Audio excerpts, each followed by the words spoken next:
जी अस्सलाम वालेकुम दोस्तों। अकमल आपके साथ फिर मौजूद। मुझे उम्मीद है आपकी पिछली सीरीज़ से आप अच्छी तरह से सीखते आ रहे हैं, फ़ायदा आपको हो रहा है।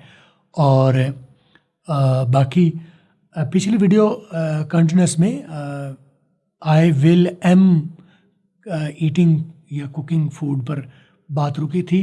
मैंने जानबूझ के रोक दी थी, वीडियो लंबी हो जानी थी, तो मैंने यहाँ पर मैंने कहा आपको बता देता हूँ।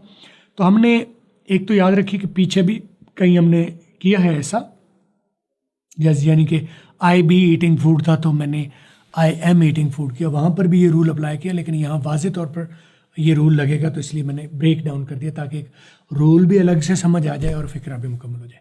तो एक तो फ़िक्रा बन रहा है future continuous I will am eating food. फ़िक्रे का स्ट्रक्चर ठीक है, ग्रामेटिकली गलत है। तो यहाँ पर गलती क्या आ रही है, वो गलती कहलाती है सब्जेक्ट वर्ब अग्रीमेंट, ठीक है, या वर्ब टू वर्ब अग्रीमेंट। आमतौर पर सब्जेक्ट के बाद जो वर्ब आता है वो अकॉर्डिंग टू सब्जेक्ट होना चाहिए, लेकिन यहाँ पर मैं कहूँगा सब्जेक्ट वर्ब अग्रीमेंट की बजाय से मैं नाम दूंगा verb to verb agreement, verb verb agreement.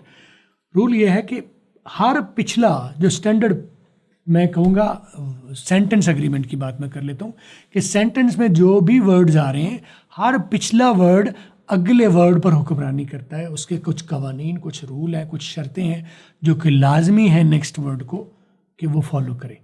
Next word वाला अपनी शर्तें पिछले से नहीं मनवा सकता, पिछले वाला अगले से मनवा सकता है, ठीक है, ठीक हो गया। तो आय के बाद विल, सब आय को विल ओके है, आय की शर्त के मुताबिक विल ओके है, ठीक है, लेकिन विल नहीं कह सकता कि मैं जी आय को एक्सेप्ट नहीं करता तो आय को चेंज करो। आय कह सकता है, यानी पहला कह सकता है, अगला नहीं कह सकता। तो आई विल ओके है। अब विल कह सकता है, एम नहीं कह सकता, ठीक है।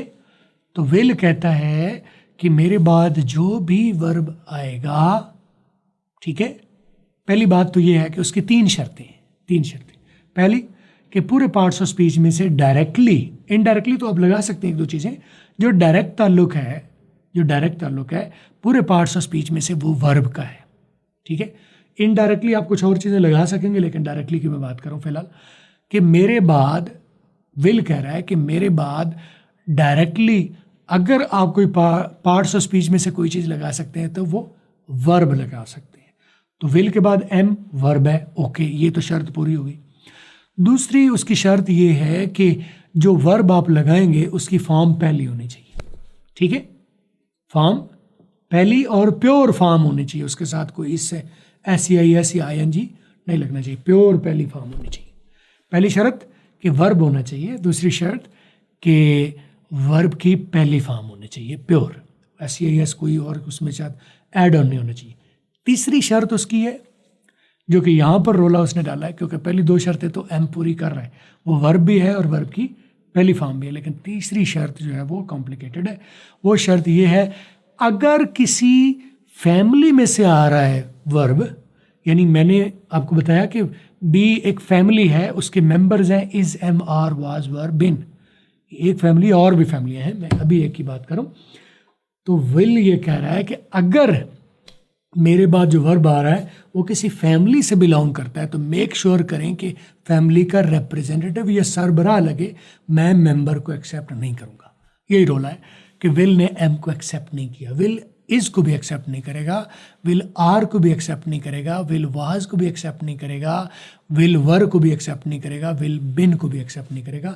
ये सारे फैमिली के मेंबर हैं, लेकिन इसका सरबराह कौन है, वही जो पहले लगाया था। अब आपको समझ आ रही मैं क्यों ना लगाया था, क्यों लगाया था बी, क्योंकि बी रिप्रेजेंट करता है सबको। मैं कहाँ बताता फिर आपको कि यहाँ इज, एम, आर, वाज, वर, बिन में से कुछ लगेगा, नहीं, मैंने आपको बताया बी लगेगा। हाँ, बी नहीं लगेगा तो बी की फैमिली में से कुछ लग जाएगा। तो बजाय 6 चीज़ें आपको बताने के मैंने आपको एक चीज़ बता दी कि आप इसको ज़हन में रख लो और फिर अकॉर्डिंगली ज़रूरत के मुताबिक जहाँ जहाँ जैसे जैसे ज़रूरत होगी। जैसे आय के बाद भी तो बी नहीं लगता था, मैंने एम लगाया था। अब विल कहता है एम नहीं लगता तो वो कहता है बी लगा तो हमने आय की जगह हमने बी नहीं माना तो एम मनवा लिया, और अब विल एम को नहीं मान रहा तो हमने बी लगा लिया। इंटरचेंजेबल, फैमिली के जो अफराद होते हैं वो according to need of the previous word वो इंटरचेंजेबल होते हैं। तो आई विल एम की बजाय मैंने कर दिया I will be cooking food. तो आपको समझ आ गया कि मैंने क्यों रोका था पीछे, क्योंकि 3 रूल अप्लाई होने थे। तो ये भी वीडियो 5-5.5 मिनट की हो रही, तो बहुत लंबी वीडियो हो जानी थी, इसलिए मैंने ब्रेक डाउन कर लिया था। तो मैंने अब तक हमने कितने टेंस सीख लिए? Present indefinite, past indefinite, future indefinite, 3 tense वो सीख लिए। अब हमने सीख लिए प्रेजेंट कंटिन्यूस, पास्ट कंटिन्यूस और फ्यूचर कंटिन्यूस। तो टोटल कितने टेंस हो गए? 6 टेंस हमने अभी तक सीख लिए हैं। तो आप लोग इसके क्विज भी अब नीचे आ रहे होंगे हमारी आपके वेबसाइट पर आप देख रहे हैं, तो क्विज भी नीचे आ रहे होंगे, तो क्विज भी दीजिए, टेस्ट दीजिए अपना, आप देखिए आप कहाँ तक पहुँच रहे हैं। टेंसेस को मुकम्मल सीखिए, भरपूर सीखिए, और फिर फुल कोर्स जो है उसमें ये टेंसेस भी हैं, वहाँ से चाहे स्किप कर लीजिएगा, लेकिन बाकी चीज़ें हैं, active wise, passive wise, direct indirect, essay writing, report writing, common errors, ये फुल कोर्स ग्रामर के कोर्स में मौजूद है। स्पोकन का भी कोर्स मौजूद है, ग्रामर का भी, तो बाकी फुल कोर्स में सीखिएगा। अगली वीडियो 14 नंबर में हम बात करते हैं अगला टेंस कैसे बनाना है, जो कि तीसरा बेटा था और तीसरा पोता भी था, ठीक है, उसकी बात करते हैं। चलें, अगली वीडियो में मुलाकात।